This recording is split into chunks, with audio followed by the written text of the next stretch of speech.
Un ailier portugais sur le point de signer au FC Barcelone. Varela Cardoso, un ailier portugais s'est rendu à Barcelone avec son agent pour rencontrer le directeur sportif et échanger sur les conditions d'un transfert. Le FC Barcelone est déjà en train de scruter le marché pour déceler des opportunités de transfert et repérer des jeunes talents prometteurs. Dans ce cadre, l'ailier portugais Cardoso Varela, qui a retenu l'attention des recruteurs catalans, s'est rendu à Barcelone avec son agent Andy Barra pour une réunion avec Deco, le directeur sportif du club, selon Gigante. Leur visite a suscité de nombreuses spéculations concernant un éventuel transfert. L'ailier gauche de 16 ans est vu comme un espoir du football, et son passage à la Ciutat Esportiva Joan Gamper qu'il a visité, a renforcé les rumeurs sur son avenir. Deco a échangé avec le représentant du joueur d'un futur déménagement. Il a profité pour exposer le projet du club au jeune ailier. La relation favorable entre le FC Barcelone et l'agent du joueur pourrait faciliter un échange bénéfique, renforçant ainsi les rangs du club avec un jeune talent prometteur. À noter que l'agent Andy Barra représente également Dani Olmo et Mika Faye, ce qui pourrait aider à l'aboutissement de cette opération pour permettre à ce jeune espoir d'intégrer le club catalan. Varela, formé à l'Académie de Porto, a déjà porté le maillot de l'équipe nationale des moins de 17 ans du Portugal à 22 reprises, inscrivant 3 buts au passage. Le Barça pourrait ainsi assurer l'avenir à ce poste d'ailier si le transfert se concrétise. L'heure de Dani Rodriguez, le remplaçant de Yamal a enfin sonné. Dani Rodriguez, le jeune joueur de Barça Athletic, a réussi à se faire remarquer de par sa performance, ce qui favoriserait un voyage vers l'équipe première, surtout avec la nouvelle blessure de Lamine Yamal. L'ailier du Barça, Dani Rodriguez, a récemment fait forte impression en marquant 2 buts en seulement 6 minutes avec l'équipe réserve. Il compte actuellement 3 buts en 3 matchs après avoir raté les premiers de la saison. Son retour sur le terrain a suscité un regain d'intérêt pour ce joueur prometteur, qui pourrait bientôt rejoindre l'équipe première. Hansi Flick, l'entraîneur du Barça, pourrait envisager d'exploiter les talents de Rodriguez pour combler le vide laissé par Yamal. Grâce à sa performance convaincante, Dani est considéré comme un atout potentiel pour renforcer l'attaque des Blaugrana et pour remplacer Lamine Yamal en raison de son style de jeu. Dani Rodriguez, le joueur polyvalent suite à la nouvelle blessure de Lamine Yamal, Dani Rodriguez pourrait rejoindre l'équipe première. Sa polyvalence représente un véritable atout, car il peut évoluer à divers postes. En tant qu'ailier droit, il offrirait une alternative à Yamal, bénéficiant de compétences de finition remarquables. De plus, son expérience sur l'aile gauche lui permettrait de jouer un rôle d'ailier pur, où il excelle en dribble et en création d'espace. Enfin, son retour à un poste de meneur de jeu pourrait aussi être considéré, mettant à profit sa créativité et sa capacité à se déplacer entre les lignes.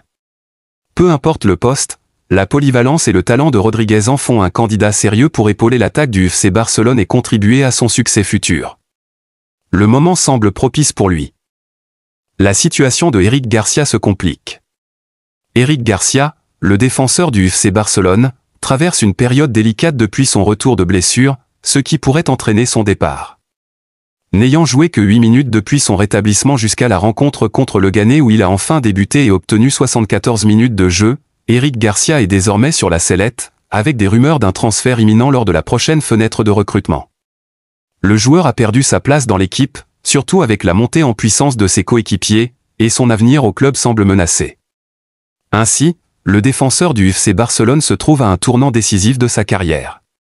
Conscient de la précarité de la situation qu'il traverse, Eric Garcia, qui semblait récemment indécis, a fini par se questionner sur son avenir au Barça. En effet, son manque de temps de jeu et la concurrence accrue au sein de l'équipe, exacerbée par les rétablissements de Ronald Araujo et bientôt Andreas Christensen, compliquent ses chances de revenir fréquemment dans le 11 de départ. Ce qui voudrait donc dire que le club devra évaluer s'il est préférable de le garder en tant que remplaçant ou de le libérer pour un prêt ou un transfert. Actuellement, Garcia jouit d'une bonne réputation en Premier League, compte tenu de ses antécédentes performances avec Manchester City et aussi en Liga avec son prêt réussi avec Gérone.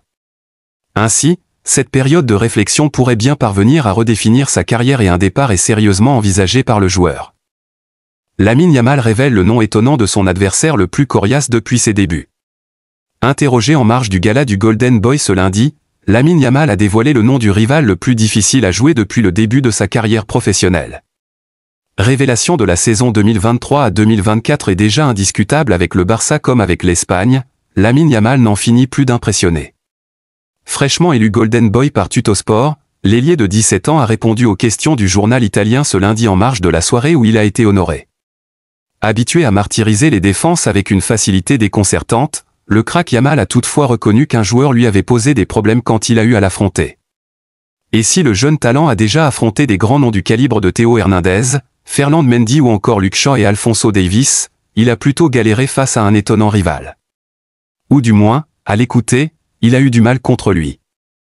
En marge de sa victoire au Golden Boy, le Barcelonais a ainsi révélé lundi avoir gardé un mauvais souvenir de son duel face à David Raum lors du récent Euro et d'un match à suspense contre le pays hôte. David Raum, le latéral gauche de l'Allemagne et du RB Leipzig, a répondu sans trop trembler à Lamine Yamal. Un défenseur coriace et hargneux. Pendant l'Euro 2024, en quart de finale contre les Allemands, il s'est révélé être un rival difficile à vaincre. Si Mikel Merino avait fini par offrir la victoire à la Rora au bout de la prolongation, Lamine Yamal s'était illustré avec une passe décisive pour Dani Olmo sur l'ouverture du score avant de voir l'infortuné David Raum en faire les frais en cédant sa place dans la foulée à Maximilian Mittelstad, un blessé grave dans les travaux du Camp Nou. Triste nouvelle alors que les travaux du Camp Nou battent leur plein. En effet, un ouvrier a été sérieusement blessé ce vendredi. Un grave accident s'est produit vendredi matin sur le chantier du Spotify Camp Nou, selon le média Culmania relayé par AS. Un ouvrier a été renversé par un véhicule aux abords du stade pendant ses heures de travail.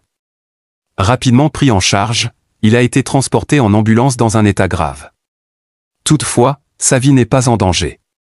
Plusieurs véhicules des Mossos d'Escadra, de la Guardia Urbana et 2 ambulances ont été mobilisés pour l'assister et recueillir des témoignages. Cet incident intervient alors que le Barça présentait son plan de mobilité durable en vue du retour au stade, prévu pour février 2025, bien que la date reste incertaine. Ce n'est pas le premier problème sur ce chantier supervisé par l'entreprise turque Limak. En octobre dernier, une bagarre entre ouvriers albanais et roumains avait fait plusieurs blessés, entraînant l'expulsion de certains d'entre eux. Par ailleurs, un autre ouvrier avait été hospitalisé à la suite d'un accident lié à la manipulation d'une poulie. Face à l'urgence pour le FC Barcelone de réintégrer son stade, Limak accélère les travaux, initialement prévus pour mi-février 2025, bien qu'un retard soit envisageable. Le club semble prêt à annuler les pénalités en cas de dépassement des délais. Mais avec la récurrence des incidents à répétition, il serait important pour le Barça d'exiger à la société en charge des travaux de doubler les mesures de sécurité. C'est ici que prend fin cette édition d'information, à très bientôt pour plus d'actualités.